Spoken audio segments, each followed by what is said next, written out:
Hello everyone, this is the second video on Introduction to Income Tax. Now first, Basis of Charging of Income Tax. Section 4 define करता है कि tax shall be charged for any assessment year at the rate prescribed on the total income of the previous year of every person. See, tax जो होता है charge किया जाता है, कब चार्ज किया जाता है?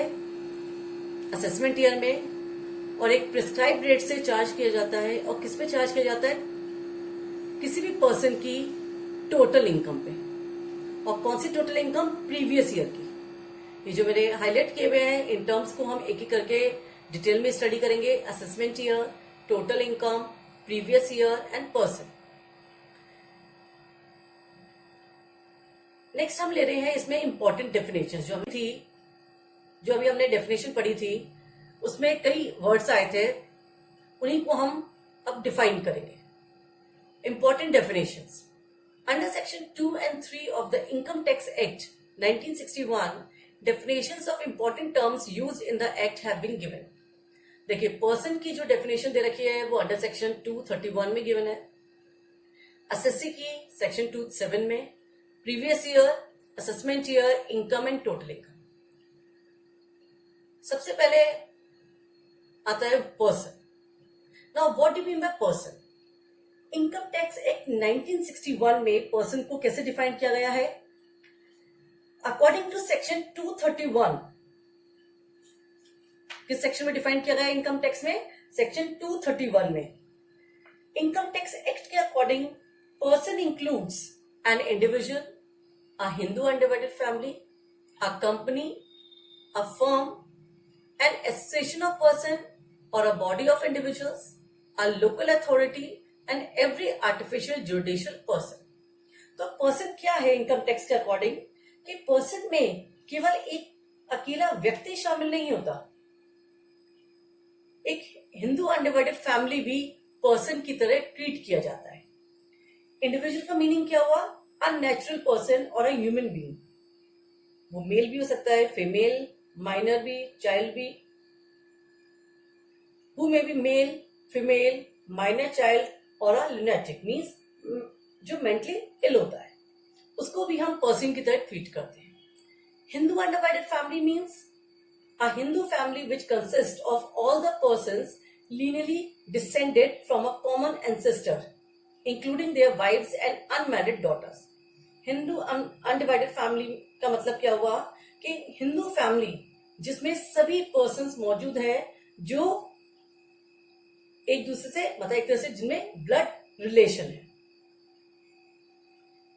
नेक्स्ट इसी में लिखा हुआ है कंपनी। कंपनी भी एक पर्सन की तरह ट्रीट होती है इनकम टैक्स में। कंपनी क्या है? A company may be defined as an artificial person created by law with perpetual succession, a common seal and shares carrying limited liability. तो एक कंपनी भी पर्सन होती है इनकम टैक्स में। नेक्स्ट है इसमें firm. A firm means a partnership firm, जो defined होता है अंडर द पार्टनरशिप एक्ट, उसको भी हम पर्सन की तरह ट्रीट करते हैं। An association of person. Association of person का मतलब क्या हुआ? कि टू और more person joining for a common purpose. अगर दो या दो से ज्यादा व्यक्ति मिलकर किसी एक कॉमन ऑब्जेक्टिव के लिए काम करते हैं और उनका एम होता है इनकम अर्न करना, तो that is called the association of person. Body of individual. Body of individual means a group of individual who come together by chance. Local authority, an authority legally entitled to or entrusted by the government with the management. Municipality, municipal corporation, district board, ये सब local authority है। Artificial judicial person में कौन कौन include होता है? A public corporation which is established under a special act of legislature, an idol, university। तो ये सब एक पर्सन की तरह ट्रीट किए जाते हैं इनकम टैक्स में। तो इनकम टैक्स एक्ट में अकॉर्डिंग टू सेक्शन 231 में तो पर्सन में कौन कौन से व्यक्ति शामिल किए जाते हैं? An individual, a Hindu undivided family, a company, firm, association of person, body of individual, local authority, and every artificial judicial person. Clear? Now, next हम लेते हैं assessee. इनकम टैक्स एक्ट में assessee को डिफाइंड किया गया है सेक्शन 2(7) में. अब assessee कौन हुआ? Assessee means a person by whom any tax or any other sum of money is payable under the act. देखिए assessee कौन हुआ? एक पर्सन हुआ. पर्सन अभी हमने समझा, पर्सन में एक अकेला व्यक्ति भी आता है, साथ में ग्रुप ऑफ पर्संस भी आते हैं. तो assessee हम किसको मानेंगे? जो इनकम टैक्स एक्ट के अकॉर्डिंग लायबल है. किस लिए लायबल है? टैक्स देने के लिए या फिर कोई सम ऑफ मनी देने के लिए लायबल है. उस पर्सन को हम क्या कहते हैं? असेसी. अगर कोई पर्सन है जो गवर्नमेंट को कोई भी टैक्स पे नहीं कर रहा या कोई भी मनी पे नहीं कर रहा, तो वो पर्सन कहलाएगा, असेसी नहीं कहलाएगा. तो कोई भी पर्सन असेसी कब होता है? If he is liable to pay tax और any other sum of money under the income tax 1961. Any other sum of money में इंक्लूड अ फाइन, पेनल्टी और इंटरेस्ट. तो एसएससी क्या है?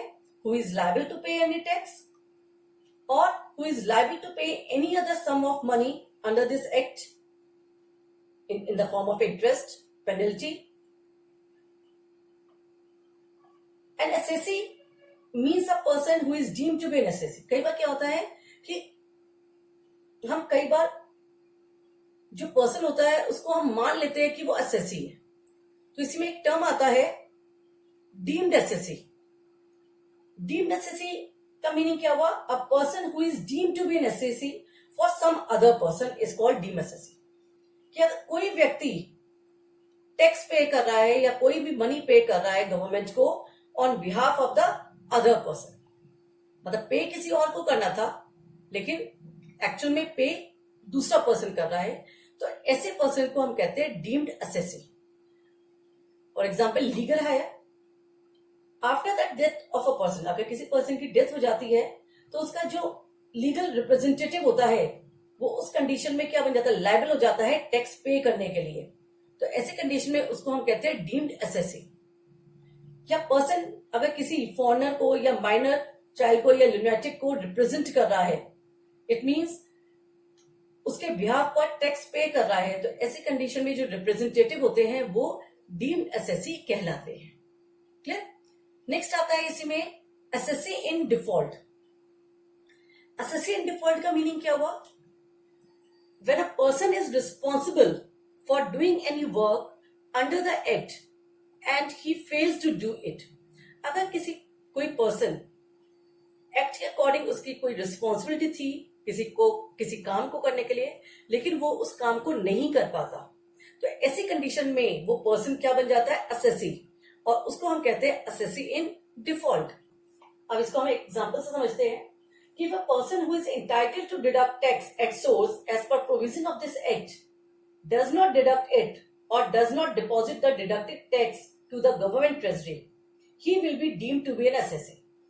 अगर किसी पर्सन की लायबिलिटी है कि वो टैक्स को डिडक्ट करे एज पर द प्रोविजन, लेकिन वो डिडक्ट नहीं करता या फिर वो गवर्नमेंट को डिपॉजिट नहीं करता, तो ऐसी कंडीशन में जो पर्सन है वो असेसी बन जाता है और उसको हम कहते हैं असेसी इन डिफॉल्ट.